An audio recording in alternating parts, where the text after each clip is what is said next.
So the reason I do this started with my own problems. So it was my own mental health problems in my 20s that started me on this journey. So I was a nurse, I was a mental health nurse, and I understood mental illness as such. But I think a lot of the stuff that I help with is not an illness as such, it's just understanding the psychology of people. So when I wasn't feeling very well, if I'd taken the medication, it might have worked. It takes a long time and it might not be effective, and it certainly wouldn't have prepared me going forward. So I wanted to learn how I could become more resilient on the inside, how I did me differently, so that going forward I would be able to manage myself going forward in the world. So I went off looking for various things, and NLP, Neurolinguistic Programming, was the thing that really spoke to me because it was simple, it was easy to apply. So when I found that worked for me, and not just to help with my emotional stuff, but to help with my communication skills with other people, to help as a leader, to help as someone of influence, and just generally in my personal and professional relationships, things worked a lot better for me. So I thought, this is something I've got to go on and learn all about. So I went through the training levels very, very quickly because I wanted to share it. It's just too good not to share this stuff. It's something that people don't know is there. It's something that people don't understand fully until they get into it. But once people access it, they find they've got all the resources and tools they need. It's very able to mold to you, so it becomes something that you can apply personally. Everyone applies it differently.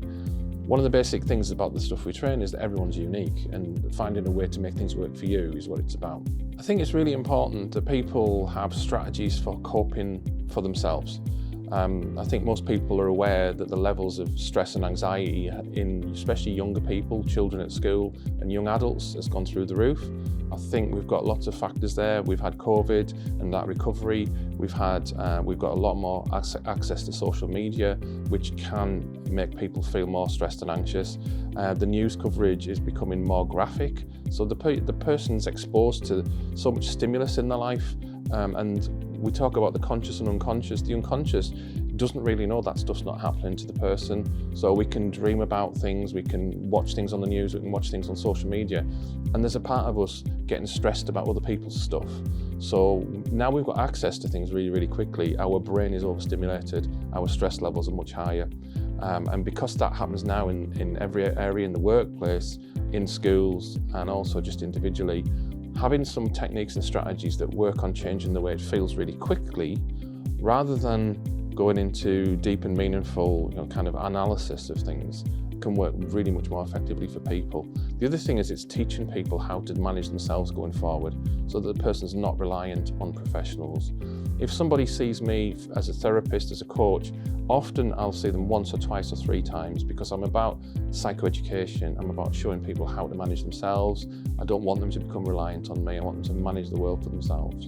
So I think it matters because people are looking for a solution. People are often feeling stuff, they don't know where it's coming from. People feel stressed, they don't know what to do with it. People feel worried and anxious, they don't know what to do with it. They get angry really easily sometimes, they don't know how to handle that. People are managing their emotions the best way they can.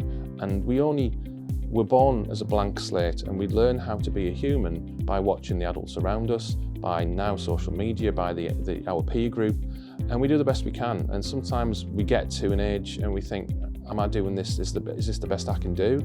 I'm always anxious, I'm always scared, I'm always frightened of everything. How do I manage to cope with the world?